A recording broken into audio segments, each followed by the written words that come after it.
Honourable Speaker, I present the interim budget for 24-25.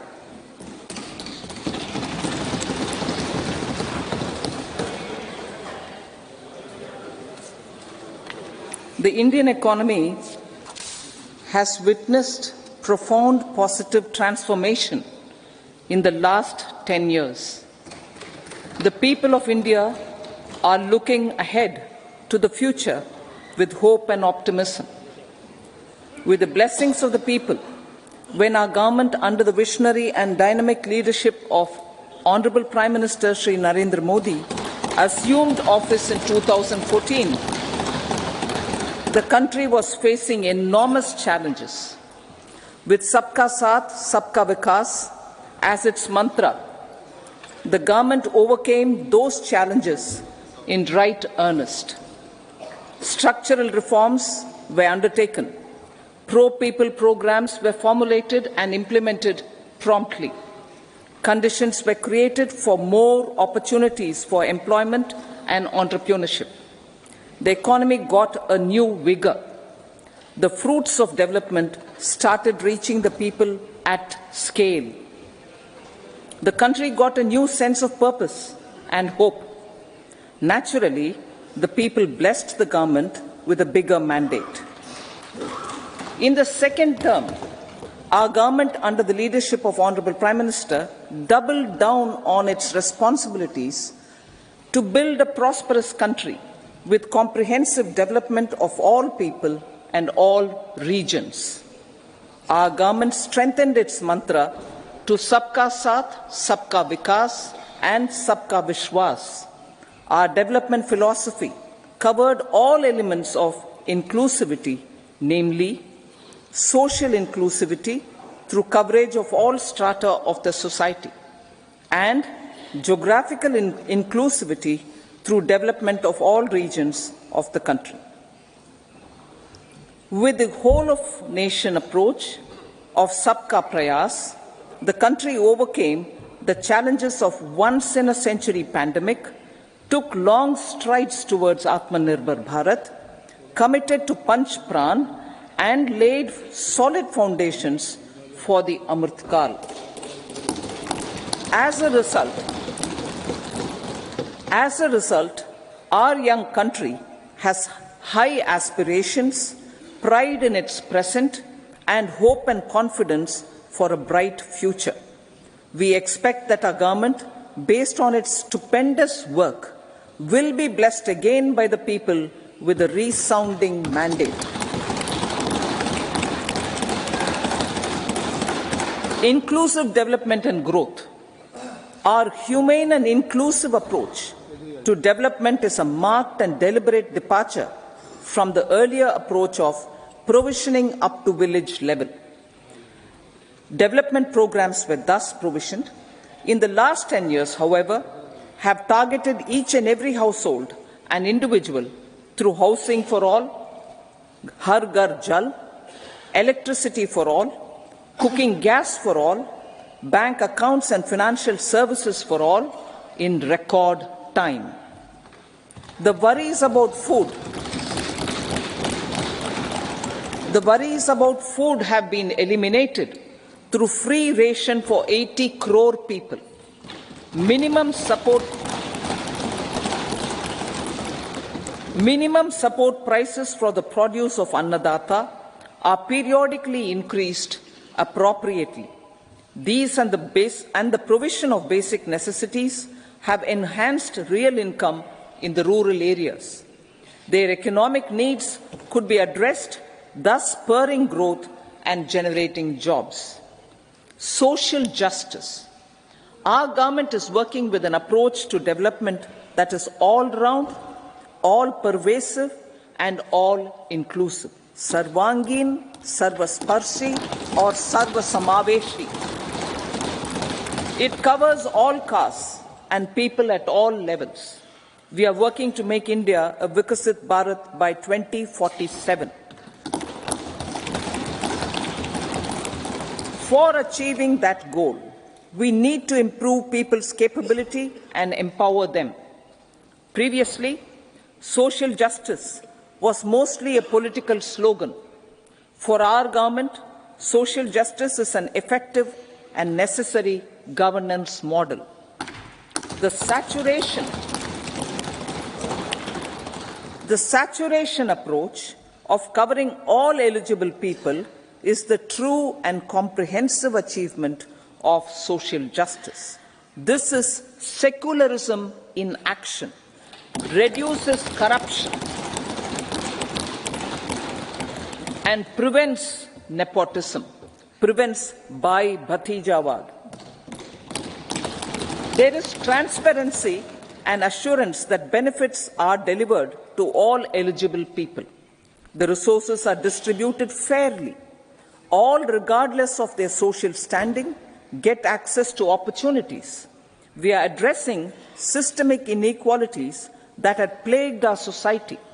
We focus on outcomes and not on outlays, so that the social economic transformation is achieved. As our Prime Minister firmly believes, we need to focus on 4 major castes. They are Garib, Mahilayein, Yuva and Annadata. Their needs, their aspirations and their welfare are our highest priority. The country progresses when they progress. All 4 require and receive government support in their quest to better their lives. Their empowerment and well-being will drive the country forward. Garib Kalyan, Desh Ka Kalyan. We believe in empowering the poor.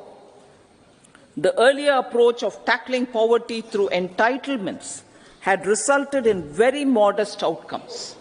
When the poor became empowered partners in the development process, government's power to assist them also increases manifold. With the pursuit of Sabka Saath, in these 10 years, the government has assisted 25 crore people to get freedom from multi-dimensional poverty. Our government's efforts are now getting synergized with energy and passion of such empowered people. This is truly elevating them from poverty. Direct benefit transfer of 34 lakh crore rupees from the government using PM Jan Dhan accounts has led to savings of 2.7 lakh crores of rupees for the government. This savings has been realized through avoidance of leakages prevalent earlier. The savings have helped in providing more funds for Garib Kalyan. PM Swanidhi has provided credit assistance to 78 lakh street vendors. From that total of 78 lakh street vendors, 2.3 lakh have received credit for the 3rd time. PM Janman Yojana reaches out to the particularly vulnerable tribal groups who have remained outside the realm of development so far. PM Vishwakarma Yojana provides end-to-end support to artisans and craftspeople engaged in 18 trades.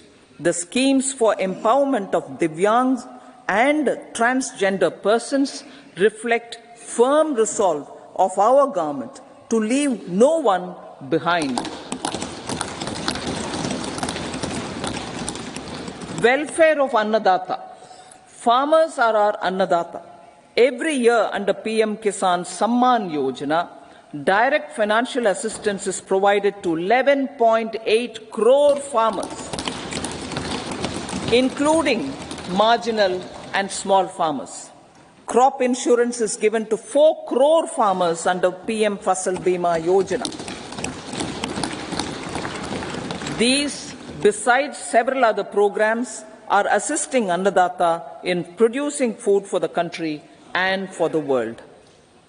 Electronic National Agricultural Market has integrated 1,361 mandis and is providing services to 1.8 crore farmers with trading volume of 3 lakh crores of rupees.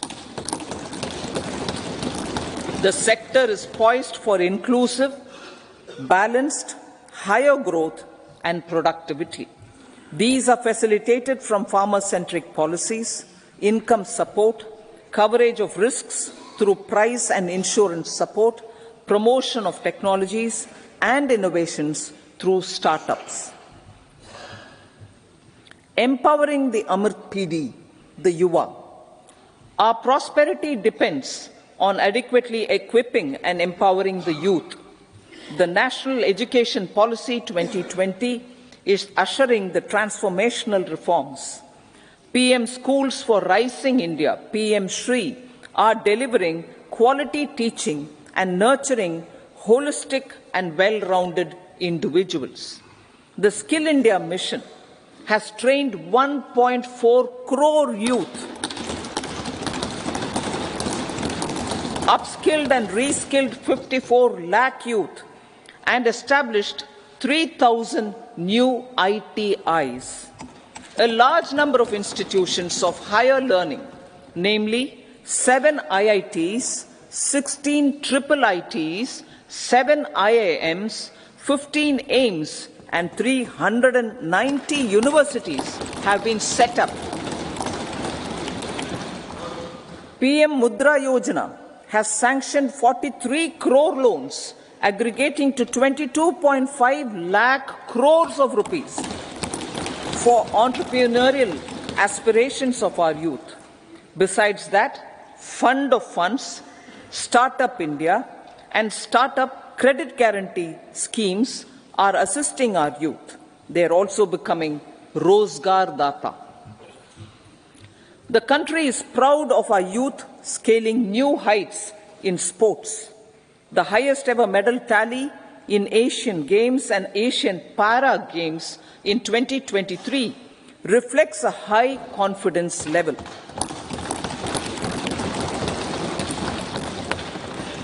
Chess prodigy and our #1 ranked player Pragnananda put up a stiff fight against the reigning world champion Magnus Carlsen in 2023. Today, India has over 80 chess grandmasters compared to little over 20 in 2010. Momentum for Nari Shakti. The empowerment of women through entrepreneurship, ease of living, and dignity for them has gained momentum in these 10 years. 30 crore Mudra Yojana loans have been given to women entrepreneurs. Female enrollment in higher education has gone up by 28% in 10 years. In STEM courses, girls and women constitute 43% of enrollment, one of the highest in the world. All these measures are getting reflected in the increasing participation of women in workforce. Making triple talaq illegal, reservation of 1/3 seats for women in the Lok Sabha and state assemblies, and giving over 70% houses under PM Awas Yojana in rural areas to women, and giving over 70% houses under PM Awas Yojana in rural areas to women as sole or joint owners have enhanced their dignity. Exemplary track record of governance, development and performance. Besides delivering on high growth in terms of gross domestic product, the government is equally focused on a more comprehensive GDP, that is, governance, development and performance. Our government has provided transparent, accountable, people-centric and prompt, trust-based administration with citizen first and minimum government, maximum governance approach. The impact of all-round development is discernible in all sectors. There is macroeconomic stability, including in the external sector. Investments are robust. The economy is doing well. People are living better and earning better, with even greater aspirations for future. Average real income of the people has increased by 50%. Inflation is moderate. People are getting empowered, equipped, and enabled to pursue their aspirations. There is effective and timely delivery of programs and of large projects. Economic management. The multi-pronged economic management over the past 10 years has complemented people-centric, inclusive development. Following are some of the major elements. 1. All forms of infrastructure, physical, digital, or social, are being built in record time.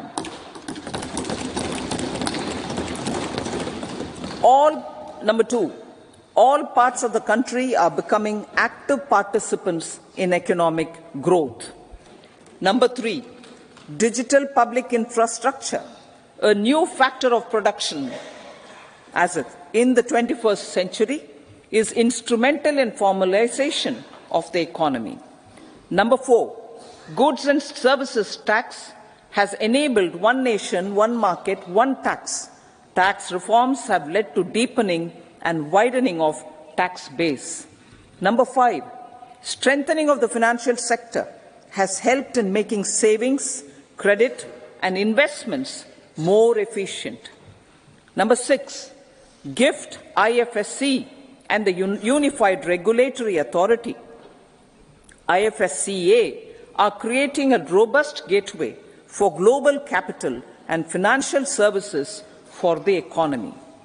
Number 7, proactive inflation management has helped keep inflation within the policy band. Now, the global context, Honourable Speaker, sir. Geopolitically, global affairs are becoming more complex and challenging with wars and conflicts. Globalization is being redefined with reshoring and friendshoring, disruption and fragmentation of supply chains, and competition for critical minerals and technologies. A new world order is emerging after the COVID pandemic. India assumed the G20 presidency during very difficult times for the world. The global economy was going through high inflation, high interest rates, low growth, very high public debt, low trade growth, and climate changes. The pandemic has led to a crisis of food, fertilizer, fuel, and finances for the world, while India successfully navigated its way. The country showed the way forward and built consensus on solutions for those global problems. The recently announced India-Middle East-Europe economic corridor is a strategic and economic game changer for India and others. In the words of Honourable Prime Minister, the corridor, and I quote, will become the basis of world trade for hundreds of years to come, and history will remember that this corridor was initiated on Indian soil. Unquote. Vision for Vikasit Bharat. Our vision for Vikasit Bharat is that of prosperous Bharat in harmony with nature, with modern infrastructure, and providing opportunities for all citizens and all regions to reach their potential. With confidence arising from strong and exemplary track record of performance and progress, earning Sabka Vishwas, the next 5 years will be years of unprecedented development and golden moments to realize the dream of developed India by 2047. The trinity of demography, democracy, and diversity, backed by Sabka Prayas, has the potential to fulfill